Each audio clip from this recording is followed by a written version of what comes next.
Welcome everybody to the league. It is the first week of the playoffs, aka the wild card round.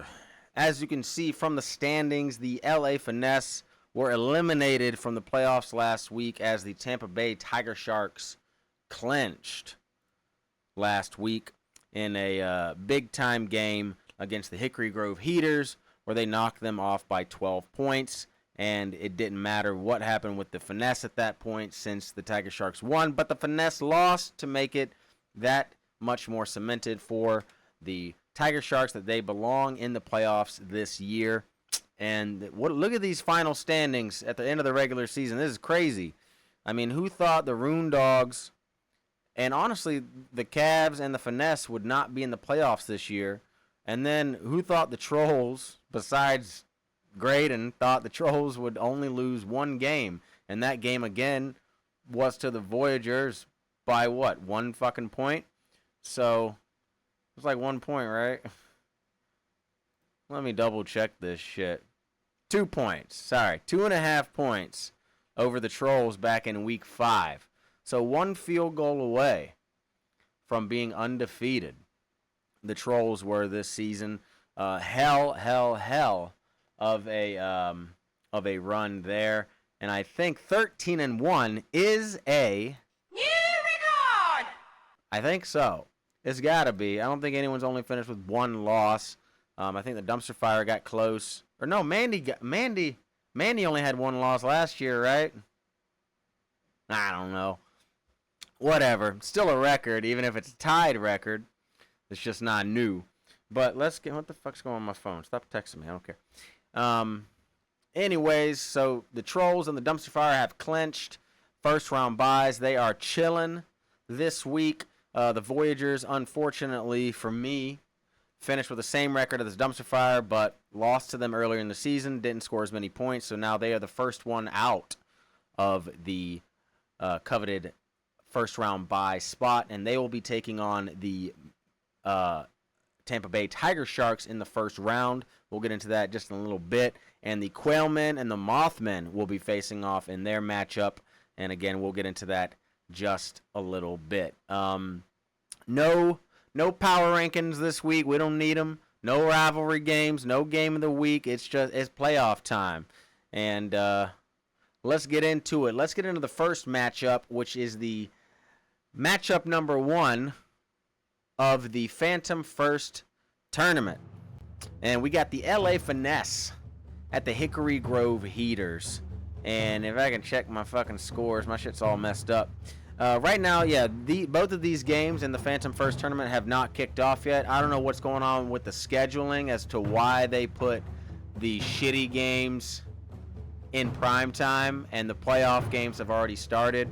Whatever.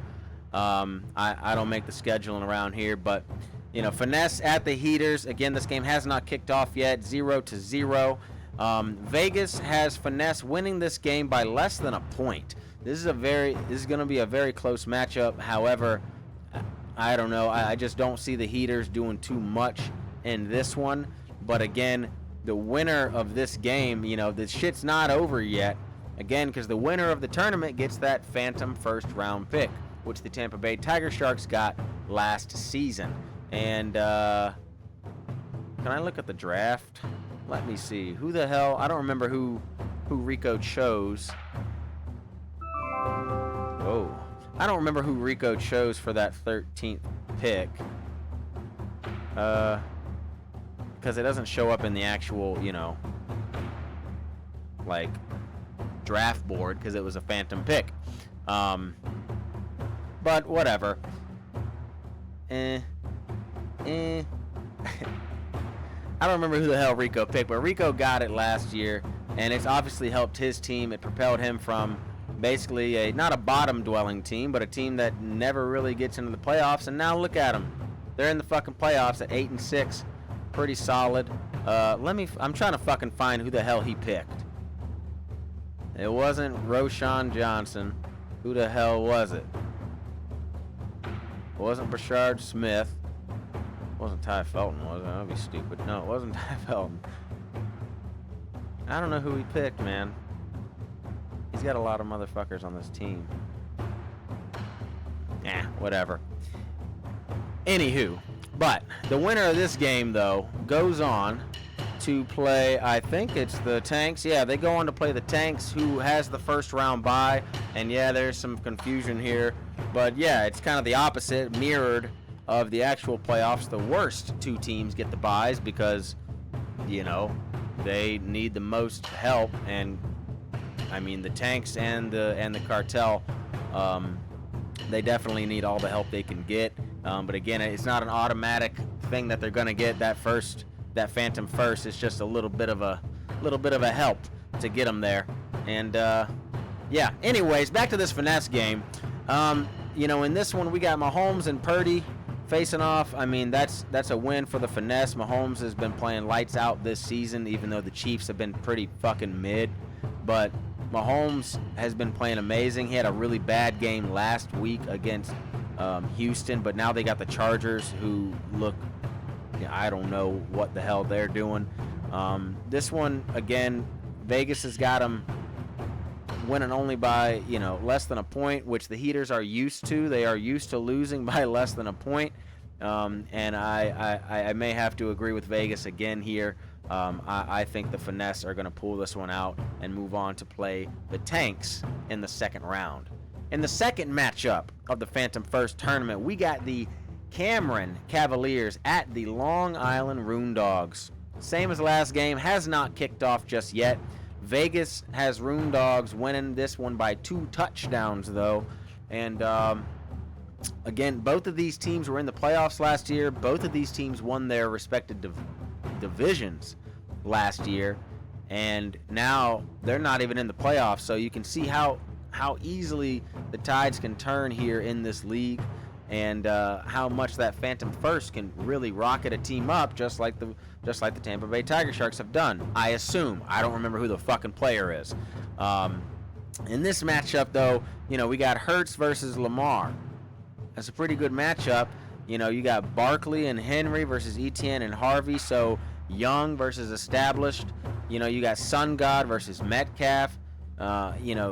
Very solid, and 2 of the best tight ends in the league right now, and Trey McBride and Tyler Warren. And Tyler Warren looks to be one of the best picks. However, he has not played very well over the last few weeks. I think the Colts are pretty much done for over there, and that's another reason why the Cavs are not in the playoffs this year. I'm going to have to agree with Vegas on this one. I do think the Rune Dogs can,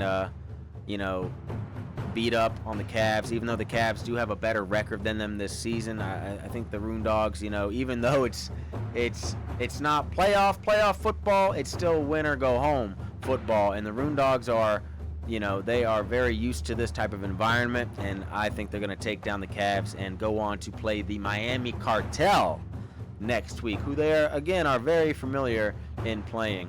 And yeah, let's get into the real matchups, the ones that actually fucking matter.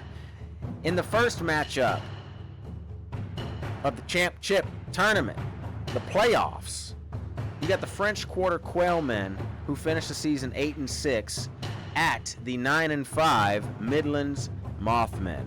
And right now, the Quailmen jumped out to a 41-0 lead, and it's still late in the second quarter here in this one. Bijan Robinson has had a great half for the Quailmen. Egbuka had an okay day, and his defensive back got him 7 points, which is pretty fucking solid.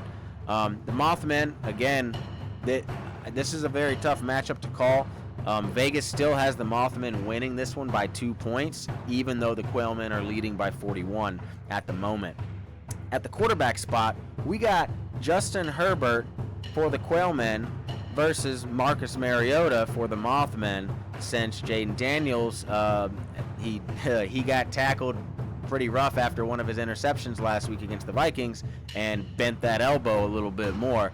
So I don't know why the hell he was even playing, but Coach, what was it, Dan Quinn or whatever the hell his name is a moron. Dan Quinn, I can't remember. They all look the same.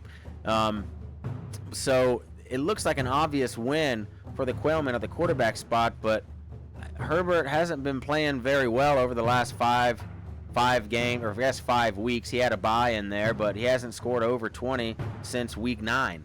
So it's going to be tough for the Quailmen. But Mariota, while he's played fairly well when he started, he had a rough week last week. But thankfully, he's got the Giants this week. So it's not an even matchup on paper, but the Mothmen may have the advantage with Mariota starting at quarterback. And then you look at the running back spot. I mean, so Bijan already did his job for the Quailmen with 25.5 points. He's got Quinshon Judkins as well to pair with him. And he's got Tony Pollard. So fairly solid running back core here. The Mothmen have got fucking Jahmyr Gibbs, and that's all you really need because he is good enough for 3 or 4 spots. But the thing with Gibbs is that he is just boom or bust. I mean, pretty much all year since week 5, he scored 7 and then 35, 4, 36, 17, 50, 10, 33.5. And that was the last game. So now it looks like he's going to jump back down and have a bad game. And they're playing the Rams, who have a very good defense. So this could be a bad day, a little bit of a trap game, if you will, for the Mothmen against these Quailmen. So I think maybe that's why Vegas has this one being so close. If it had been one of the off weeks or the every other week or whatever for Gibbs, maybe the Mothmen would have a higher spread there. At wide receiver, the Quailmen are running with Scary Terry McLaurin and Nico Collins. And again, they already had Igbuka do some good things. So very solid receiving core here. On the flip side, the Mothmen are running JSN, league-leading receiver right now. I mean, number 1 guy. He's just been killing it all year. He's only had 1 bad game, and that was against Minnesota, where they just held him to 2 catches for 23 yards. Otherwise, he's getting touchdowns every game. And last week against Atlanta, he had 2 touchdowns and 92 yards. So he's having a great season, and fantastic pickup here by the Mothmen. He's also got A.J. Brown. I almost said Antonio Brown. He's got A.J. Brown, who's finally picked it up over the last 3 weeks and looks to continue that against the Raiders, who look like ass. He's also got Tet McMillan and Devontae Smith.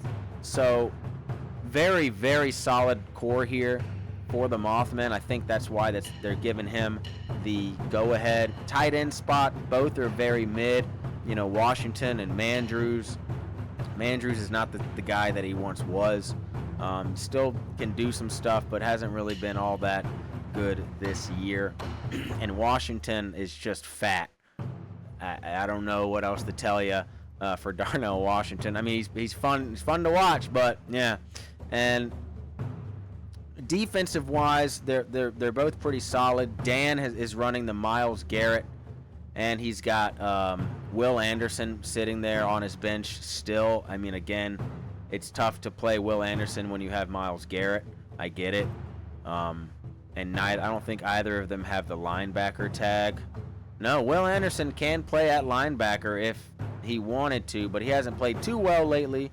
So he's going to run with Jack Campbell, who's the number 2 linebacker in the league. I think the Quailmen have like the top defense in the league right now. They've been killing it lately. They got 3 of the top guys, So I don't know. This is going to be a tough matchup. Even though the Quailmen are up 41-0, the Mothmen have been here before, have won in the playoffs. I can't remember the last time the Quailmen were in the playoffs and won a game. I'm going to have to go with the Quailmen in this one. I think it will be pretty close. It all depends on Justin Herbert for the Quailmen, and it all depends on Gibbs. If Gibbs has a big day, count it easy for the Mothmen. If Gibbs has a bad day or a 10, which is bad for him, then it opens the door for the Quailmen, even though they're already winning by a lot. So we'll see. Let's get into the second matchup of these playoffs. You got the Tampa Bay Tiger Sharks, who finished the season 8-6 at the 11-3 West leading Vietnam Voyagers. Again, the only division leading team playing this week, since they did not secure the bye. the Tiger Sharks jumped out to an enormous 52-8 lead.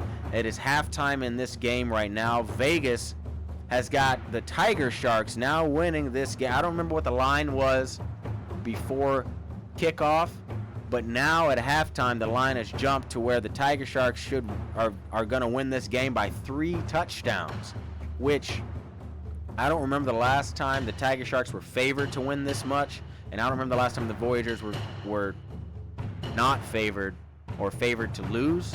Can you say that? To lose by this much. And I can see why. Bucky Irving finally came back and had a very bad day. And but for the Tiger Sharks, you know, the talk about the town is Kyle Pitts. Motherfucker does nothing for 5 years in this league and waits until playoffs and puts up 40 points. This dude's had 1 touchdown all year, scores 3 this week, and it's just incredible. He's looked very good over the last few weeks as well, though. He scored 12 and then 13 points the last 2 weeks respectively, but 40 this week. So is this the Kyle? This is the Kyle Pitts that we've been waiting for, that we all thought we would see as a rookie, or at least as his sophomore season. Didn't see it. Now we're seeing it. And could this be the place? Could this be the performance that catapults the Tiger Sharks into the next round, as it very well could be? It could happen. It all does depend. You know, he's got Quentin Johnston waiting, but he's a little dinged up. But for the Voyagers, they're looking very right now. Bucky not putting up a good day. Justin Jefferson's having a trash year. And then, you know, the rest of the team is very wishy-washy. You can't trust Goff. Achane is about the only guy on this team that I can say that I trust to actually put up a lot of points. Not even Puka. Puka's had some rough days this year where he's only put up about 10. Yeah, he had 32 last week, so we're going to need another 32 out of him. But when Kyle Pitts puts up 40 against, you know, and the Tiger Sharks didn't need Kyle Pitts to win those 8 games this season. They didn't need him. They still won 8, but now they got Kyle Pitts. So I'm a little scared. So it's not looking too good here for the Voyagers.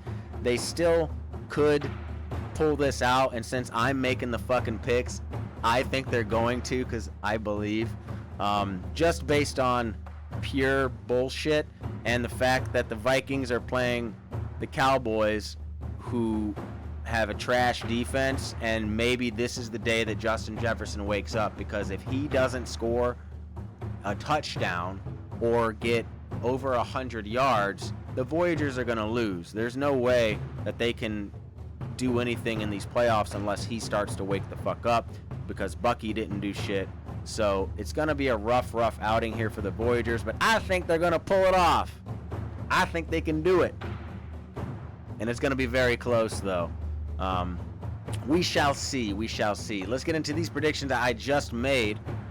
Last week, though, Consolation Committee went 5-1. Very solid. Their only bad pick, oh God. Let me pull this fucker back. Their only wrong pick was the finesse over the Voyagers. Everyone picks the fucking Voyagers to lose this year. I wonder why. I think we've covered the spread just about every time this year, though, except myself. So yeah, we finished the season 61% this year. Very, very good. Rico, Chunks, Mandy all finished 5-1. Fantastic. No one went perfect this year, but no one only got 1 correct. So very solid picks this year. Let's get into golf, which is the real big thing for week 15, start of the playoffs.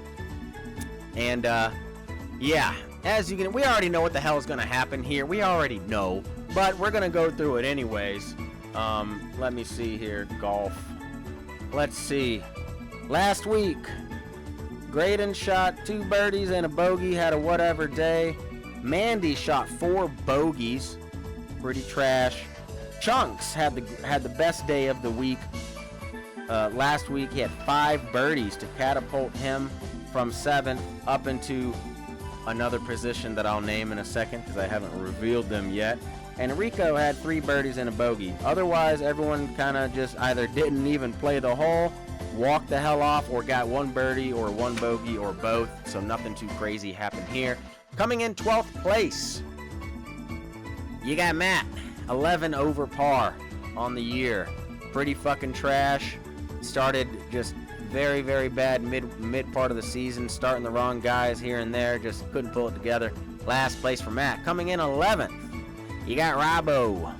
Worst team in the league, not worst in golf, and taking over Joe's team, who was notorious for getting last in golf every year since we started it. So Rivo's already improved this team significantly, even though it's a minimal amount of wins, but the team he was given was straight ass.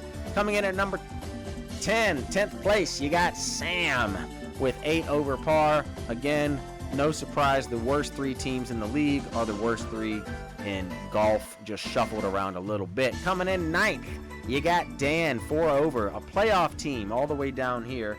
That's because of having extra kickers on your team and having Will Anderson pretty much getting a bogey every single week. It starts to add up.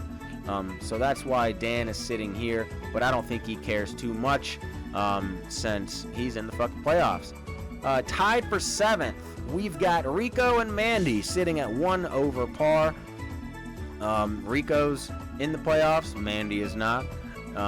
Again, same thing, just a myriad of starting the wrong guys and not starting your studs, which both of them struggled to do this season.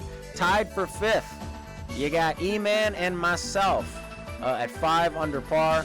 I seem to always finish right here around 5th. I think E-Man does as well.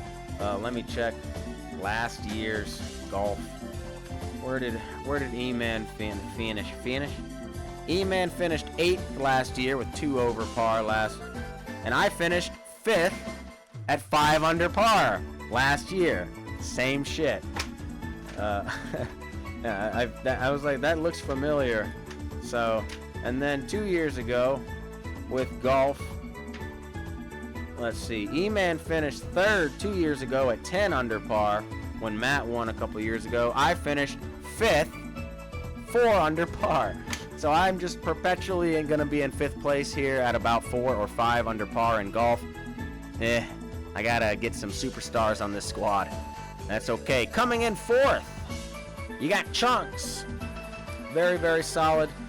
He obviously won the goal line Stein last year with 17 under par, narrowly beating out P-Man for that spot last year. But Chunks is going to have to give up that goal line Stein to one of these next team, and we already know who the fuck it is. I don't know why I'm trying to be secretive about it. But coming in 3rd, you got P-Man at 10 under par, very solid season. Coming in 2nd, you got Hunter, 14 under par. And coming in 1st place with a whopping 25 under par. Again, last year, Chunks finished 17 under, and then 2 years ago, Matt finished 17 under. So with 25 under par, you got Graydon. And again, that is another new record! New record! It's just fun to It's fun to press. But yeah, I mean, 13-1 on the season, losing by 2 points. And then blowing out everybody in golf. We don't have any triple crowns here, as Coach Graydon pointed out, but we do have a double crown, I guess, and that's what he has won this year. I don't know why the fuck I'm looking at this still. Yeah, I mean, Graydon killed it this year. Congrats to G-Man down there in Charleston for taking home the gold line Stein that I assume we'll get from we'll get from Chunks at some point in the off season, maybe. I don't know when you guys hand that shit off. It's up to you. But I'm sure we'll see it being used properly at some point next year. And yeah, that's about it, guys. I tried to make this one short, but of course it ended up longer than I thought. But on to the playoffs. Playoffs. Good luck to everybody except for Rico. Hope you lose. Hope you guys drop every pass they have. And yeah. Otherwise, let's go get it. And all that shit. But good luck, guys. I'll see you next week. Yeah. Okay, bye.